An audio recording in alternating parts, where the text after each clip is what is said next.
सत्संग से सोधी आवे, नहीं जीव 84 में जावे। सत्संग से सोधी आवे, नहीं जीव 84 में जावे। अब मेटो द्वेष और राग, हो राग या उम्र बतेरी जाली। अब मेटो द्वेष और राग, हो राग या उम्र बतेरी जाली। फिर क्या बताते हैं, उदय अस्त बीच चक्कर चले थे, ऐसी जन ठकुराई।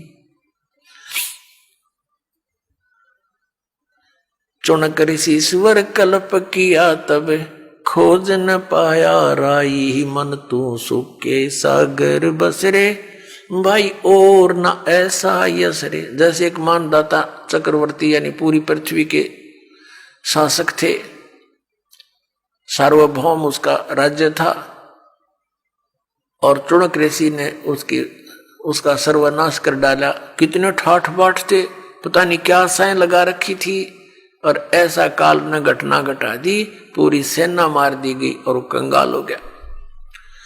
जैसे सर्व सोने की लंका थी, वो रावण से रणधीर में परमात्मा में याद दिलाते हैं। जैसे किसी का संतान नहीं है तो उसको एक तरफ रहे भगवान, बच्चे हो, मेरा संतान प्राप्ति हो।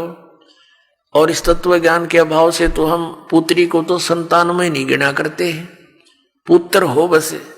हरि ने मूर्ख बना रखा था नकली गुरुओं ने कि जिसका पुत्र नहीं है ना, उसका मोक्ष नहीं हो, उसकी गति नहीं हो। कमाल की बात करते हैं कि पुत्र फिर उसके श्राद्ध निकाल लेगा। उन्हें पता पेट भरो न बेटी तो ब्याही जाएगी, तुमने क्यों मिल रहा है कोई ना है। पुत्र होगा तो तुम्हें कुछ ना कुछ करवाते रहेंगे उससे। वो मूर्खता बना रहे थे न्यू, लेकिन हमारे अंदर वो एक ऐसी कसक भर दी कि जिसका पुत्र नहीं है वो तो बात है नहीं। तो कहने का भाव ये परमात्मा में याद दिलाते हैं, 1 लाख पूत 1.25 लाख नाती, उस रावण के दीवान बाती। क्या मांगू कुछ स्थिर ना रहाई, ये देखत नैन चला जग जाई। आप एक पुत्र को प्राप्त करके और क्या चाहते हो, सर्व सोने की लंका थी, 1 लाख पूत 1.25 लाख नाती, यानी 1 लाख पुत्र थे, 1.25 लाख रिश्तेदार थे, और आज उसका कोई दीपक जगाने वाला नहीं शेष बचा, सारे हुए भी मर गए। यहां भाई झूठी ये काल ने प्रेरणा कर रखी आपके अंदर, और इनसे मन हटके चले। परमात्मा जो देता है, बेटा दो या बेटी, सब्र करे, मालिक पर विश्वास रखे और अपनी भक्ति ठीक करे। तो क्या बताते हैं परमात्मा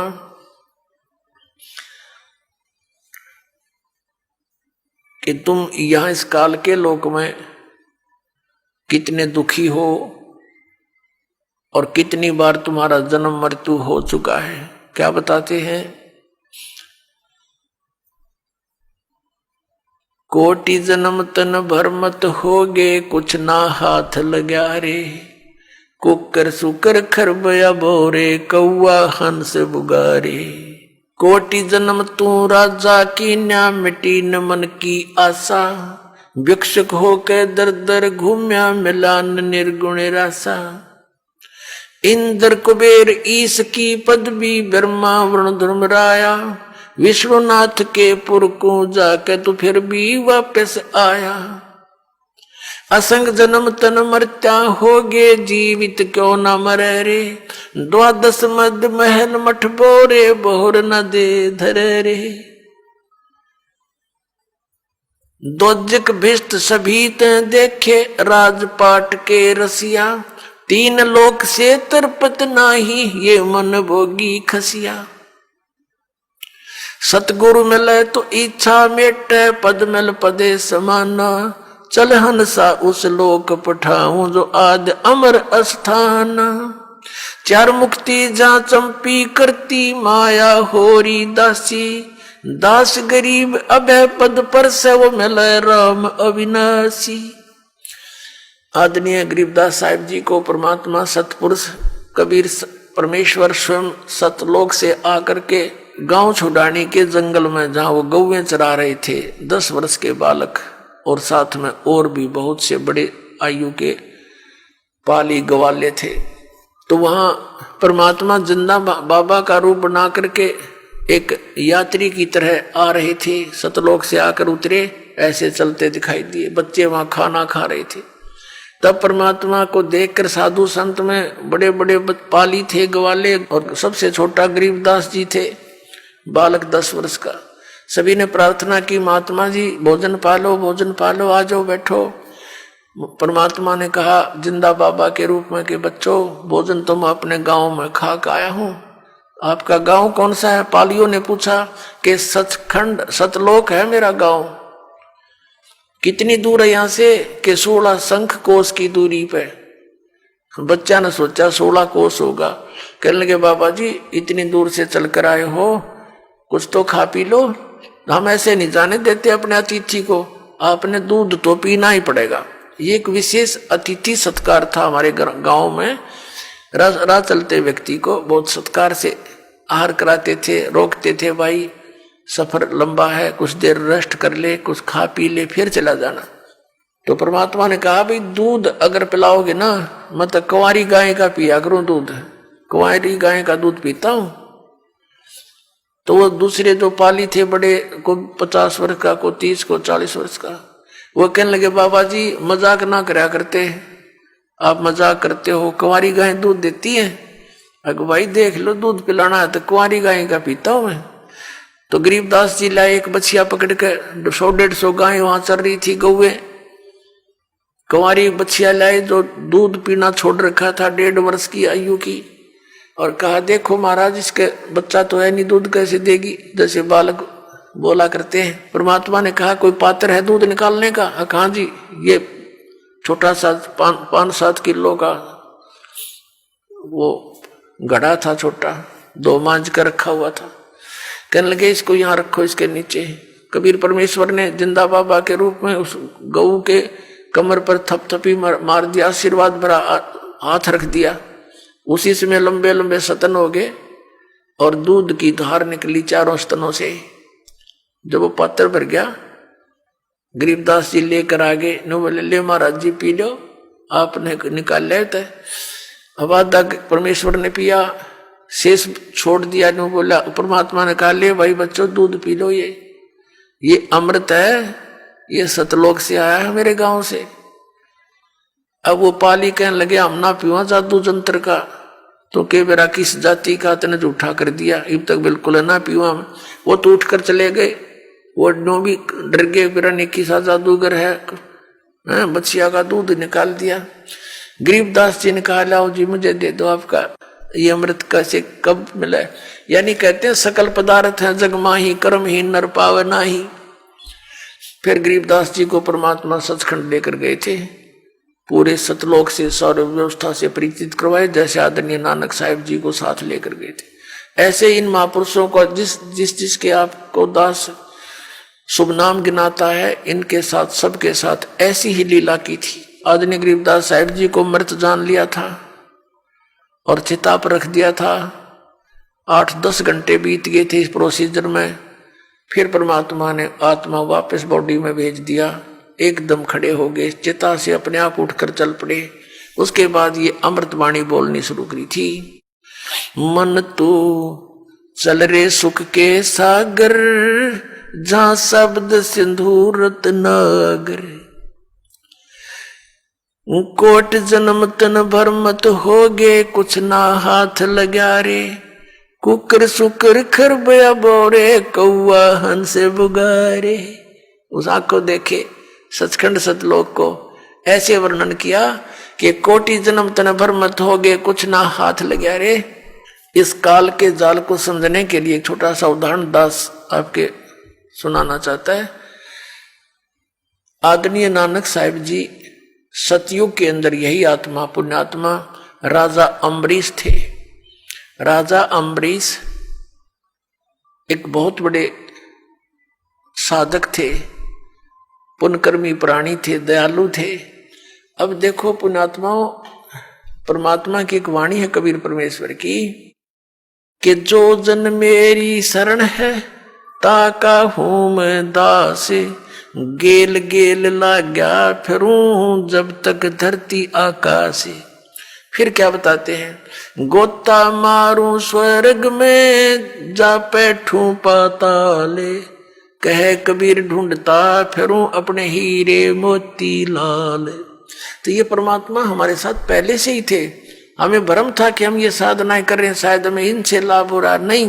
तो ये परमात्मा हमारे साथ रहते हैं, कभी भी आकर प्रकट हो जाते हैं और उन आत्माओं को भक्ति में लगा जाते हैं। जैसे ऋषभ देव जी थे जो जैन धर्म के प्रथम तीर्थंकर, वो बहुत बड़े पुण्यकर्मी प्राणी थे, राजा थे, उनको भी आकर मिले थे, प्रेरणा करके भाई भक्ति बिना गुजारा नहीं, ये राजपाट तो 10 दिन का है, चाहे तुम लाखों वर्ष भी आयु है तुम्हारी। तो प्रेरित होकर भक्ति कर लग गए थे। जैसे भी वो तो अलग बात है, कुछ तो मालिक के नाम पर लगता है, उसका कुछ राहत तो मिलती ही है, लेकिन मोक्ष से वंचित रह ही जाते हैं। तो ऐसे ही अम्बरीश राजा को परमात्मा मिले, तो उसमें प्रेरणा तो होगी भक्ति की, क्योंकि राजा भक्ति नहीं चाहता कभी भी, वो तो बकवाद चाहे सारा दिन व्यवस्था में सारे ठाठ बाट, एक वचन में सब कुछ हिल जा, सारी बकवाद करता जो ना करण की होती है। तो उन बकवादों के करते करते भगवान उनको जाके जगाते हैं कि ये क्या कर रहा भोली आत्मा, तू जो काम करने का वो तो भूल चुका है। तो फिर अम्बरीश राजा की, क्योंकि पिछले पुण्यकर्मी प्राणी होते हैं, थोड़ी सी प्रेरणा से ही वो एकदम जाग जाते हैं, तो भक्ति का लग गया। लेकिन परमात्मा वाले ज्ञान को ना स्वीकार किया, उन ऋषियों वाले ज्ञान से ही प्रारंभ कर दिया। चलो वो भी अच्छी बात, क्योंकि ब्रह्म तक की साधना से भी कुछ तो राहत मिलती ही है, पर मोक्ष फिर भी नहीं होता। तो राजा अम्बरीश इतने जबरदस्त ढंग से भक्ति करने लगे, सच्चे भाव से, विनम्र भाव से। दुर्वासा एक बहुत बड़ा सिद्ध पुरुष हुए हैं, उनके सामने उनके फुकाड़ में कहते हैं घास भी जलाया करता था, और राजा अम्बरीश के दरबार में उसने माथा टेक दिया था उनकी भक्ति के शक्ति के सामने। ऐसी भक्त थे। उसके बाद वही आत्मा राजा जनक हुए। राजा जनक शादीशुदा थे, कई सैकड़ों रानियां थी, हजारों की संख्या में लिखा उनकी रानियां थी, और फिर भी भगत, दृढ़ भगत थे। उनको भी परमात्मा मिले थे कि ये क्या कर रहा भक्त, भक्ति बिना गुजारा नहीं। तो उसको इतनी प्रेरणा हुई, वो भक्ति में जबरदस्त ढंग से लगा। और ये सुखदेव नाम के ऋषि जो गर्भ से ही सिद्धि युक्त जन्म लेकर आया था, आकाश में उड़ जाता था, तो स्वर्ग में जाने के बाद भगवान विष्णु ने उससे कहा था सुखदेव से कि सुखदेव बगैर गुरु के मोक्ष नहीं हो सकता, ये तेरी बैटरी थोड़े से दिन में डिस्चार्ज हो जाएगी, डाउन हो जाएगी, तो फिर पशु बनेगा, जाइए गुरु बनाइए। तो कहने का भाव, ये ज्यादा लंबा ना करके चैप्टर हम संक्षेप में सुनाते। तो उस ऋषि ने भी राजा जनक से उपदेश लिया था जब उसका कल्याण हुआ। अपने आत्माओं काल का जाल कितना भयंकर है। राजा जनक के इतिहास में लिखा है कि उसने बहुत बड़े बड़े यज्ञ किए, गौएं दान करी, ऋषि महर्षियों को एक एक दिन में करोड़ों गौएं दान करी, लाखों, और उनको उनके साथ में कपड़े दान किए, भोजन भंडारे करवाए। तो इतने पुण्य इकट्ठे कर लिए। जब वो जाने लगा संसार छोड़कर राजा जनक जी, तो विमान में बैठकर जावे थे। परमात्मा कहते हैं आए हैं सो जाएंगे ये राजा रंग फकीर, एक सिंहासन चढ़ कर चले और एक बंदे जात जजीर। एक तो परमात्मा के विमान में बैठ कर जाएंगे जो भक्ति कर रहे हैं, और जो भक्ति नहीं करते उनको यम के दूत अपराधियों की तरह बांध कर ले जाएंगे। जाना तो सबने है, लेकिन जाने जाने में कितना अंतर है। अब विमान में बैठ करके राजा जनक जा रहे थे, रास्ते में एक नरक आवा था। उस नरक के अंदर 12 करोड़ आत्माएं जीव अपने पाप कर्मों का दंड भोग रहे थे। हाहाकार मच रहा था, रुदन मचा रहे थे, रो रहे थे। राजा जनक ने जहाज के पायलटों से कहा कि अभी विमान रोको। उन्होंने विमान रोक दिया कि ये रोने की आवाज कैसे आ रही है, कहाँ से आ रही है, पता करो। उन्होंने बताया जी यहाँ पर एक नरक है, इसके अंदर बहुत सी आत्माएं अपने कर्मों का दंड भोग रही हैं, वो रो रही हैं। राजा जनक ने कहा कि इनको छोड़ दो। अब उन पार्षदों ने बताया कि राजन अब यहाँ आपका हुक्म नहीं चलेगा, यहाँ तो धर्मराज का हुक्म चलता है। कहने लगे धर्मराज से मेरी बात कराओ। अब उन्हें संदेशा दिया, धर्मराज वहीं आ गए और कहा बोलो क्या बात है। राजा जनक ने कहा कि जो दुख पा रही है नरक के अंदर आत्माएं, इनको छोड़ दो। तो धर्मराज ने कहा जी यहाँ का विधान है, इसको ऐसे नहीं छोड़ सकते, जैसा प्राणी कर्म करता उसको भोगना ही पड़ता है, इन्होंने पाप किए हैं भोग रहे हैं। तब राजा जनक ने कहा कि मुझे भी यहीं छोड़ दो, मैं नहीं जाता, मुझे भी इनके अंदर ही डाल दो, या इनको भी मेरे साथ ले चलो, इतने दयालु होते हैं साधु संत। अब धर्मराज ने एक अल्टरनेट निकाला कि जी ऐसे करो, आप अपने कुछ पुण्य इनके संकल्प कर दो, इनको दे दो, उस पुण्यों के प्रभाव के कारण हम इनको वहां ले जा सकते हैं। राजा जनक ने आव देखा ना ताव देखा, दयालुता के कारण अपने 50% पुण्य दान कर दिए। तो उन्होंने बिठा कर विमान में, वो तो ये तो एक होटल वाले हैं, ये यहाँ का राजा, यहाँ का भगवान थे, उनको बिठा कर दूसरे विमान में और उनके साथ ही स्वर्ग में भेज दिए। अपने आत्मा विचार करो, हम कितने ठगे जा रहे हैं, कहाँ भटक रहे हैं।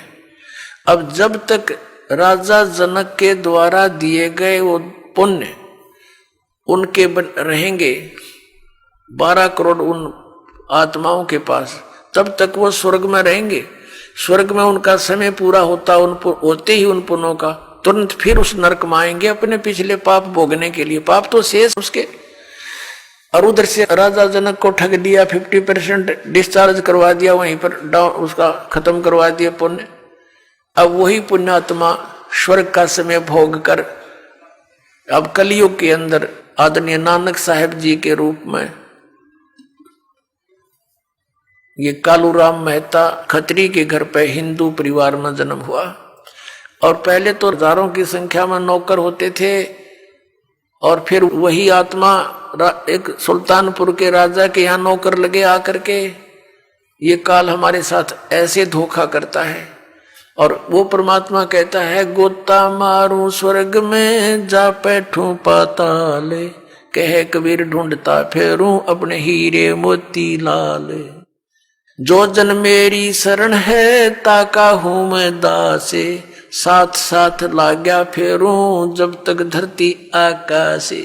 वो परमात्मा सतयुग में भी उनसे मिले उस आत्मा से, फिर परमात्मा भक्ति पर लगा गए, त्रेता में भी मिले फिर भक्ति पर लगा गए, कहीं इनके भक्ति आस्था ना खत्म हो जावे। कितने दयालु हैं, फिर आकर मिल गए सुल्तानपुर में बेई नदी के पास, और फिर सचखंड में लेकर सारी व्यवस्था दे करके अब फिर पारे कर दिए।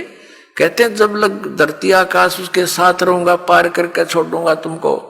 लेकिन हमने थोड़ा सतर्क होना पड़ेगा इस काल के सारे जाल को समझकर।